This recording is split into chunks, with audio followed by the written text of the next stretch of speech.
Throughout history, there are a number of executions that were performed that went wrong. During the Tudor period, many high-profile people were executed by axe, including Thomas Cromwell, the chief advisor of Henry VIII. Henry had turned on Cromwell following his failed fourth marriage, and the axeman, it was said, made a very poor job of taking Cromwell's head, and it was said that Cromwell so patiently suffered the stroke of the axe by a ragged and botchly miser, which very ungoodly performed the office.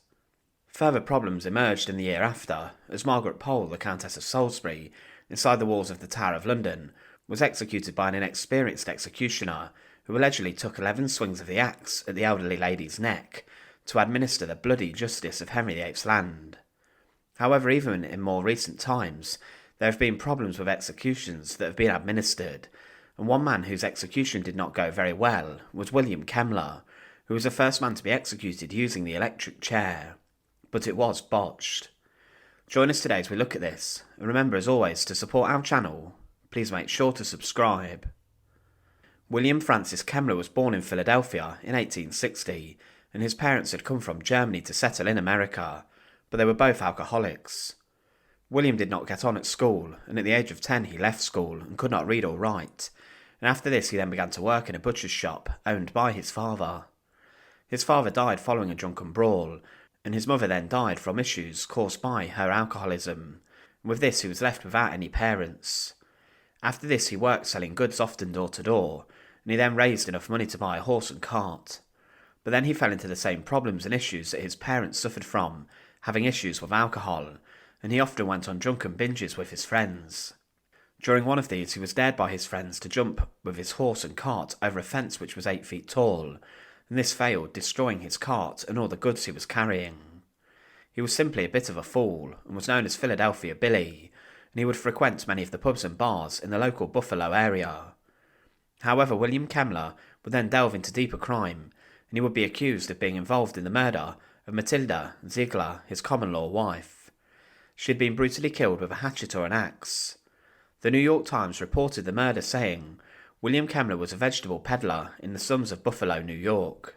An alcoholic, on March 29, 1889, he was recovering from a drinking binge the night before when he became enraged with his girlfriend. He accused her of stealing from him and prepared to run away with a friend of his. When the argument reached a peak, Kemmler calmly went into a barn, grabbed a hatchet and returned to the house. He struck Tilly repeatedly, killing her. He then went to a neighbour's house and announced he had murdered his girlfriend.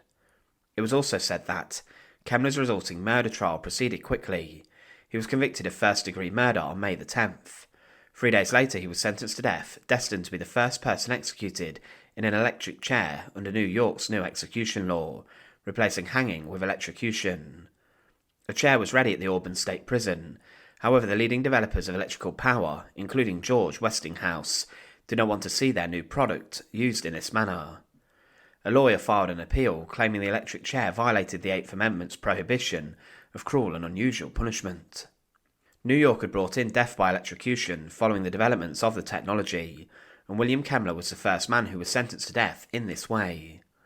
It was decided that his execution would take place at Auburn Prison in New York, with the device which was invented in 1881 by a dentist named Alfred Suffolk. The electric chair in particular used in this case was developed over 9 years, and it was believed to be ready to take the lives of some people. An appeal was lodged to try and change the death sentence of Kemmler, as it was believed that it was unnecessary and cruel, being an unusual method of sentencing someone to death, but this was ultimately rejected. On the 6th of August 1890, William Kemmler was woken up at 5 a.m. in his prison cell, and he was told he was going to be killed. He was told to get dressed quickly, and he wore a suit with a white shirt and a necktie, and following breakfast and visiting a priest for prayer, he had his head shaved by the prison guards, ready for the electric chair. At 6:38 a.m, he was taken into the execution chamber, and a prison warden told the 17 witnesses his name and showed them Kemmler. He then looked at the electric chair and said, "Gentlemen, I wish you all good luck. I believe I am going to a good place, and I am ready to go." Witnesses claimed that Kemmler was rather laid back and relaxed to go to his death, and he did not resist, he just submitted to the guards.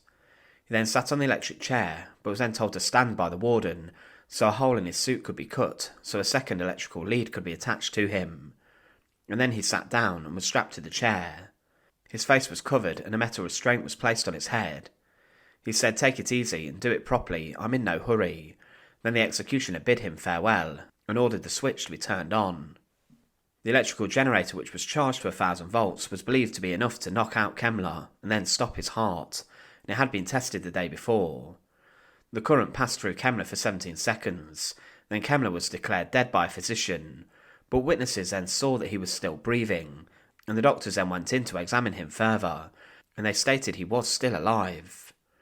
It was then decided to give him a second bolt of electricity, this time with 2,000 volts, twice what he had received before. When he was given this, it was said that the witnesses saw a horrific sight. Kemmler's blood vessels under his skin ruptured and bled, and some claimed that his body then caught fire. It was reported in the New York Times that an awful odour began to permeate the death chamber, and then, as though to cap the climax of this fearful sight, it was seen that the hair under and around the electrode on his head, and flesh under and around the electrode at the base of the spine was singeing. The stench was unbearable. The execution took 8 minutes and was barbaric, and many witnesses had to leave the room because of the horrific sight they saw. Following his death, doctors discovered that the blood vessels under the skull had carbonised and his brain had hardened. But the electric chair following this first execution was considered a brutal method of execution, and many could not work out why this was being used over more established methods, such as hanging, and some even claimed that using the medieval axe would have been more effective and reliable. But William Kemmler's execution today is remembered for being the first to be carried out on the electric chair, but this did not go well at all. Thanks for watching. To support our channel, please make sure to subscribe, and once again, thank you so much for watching.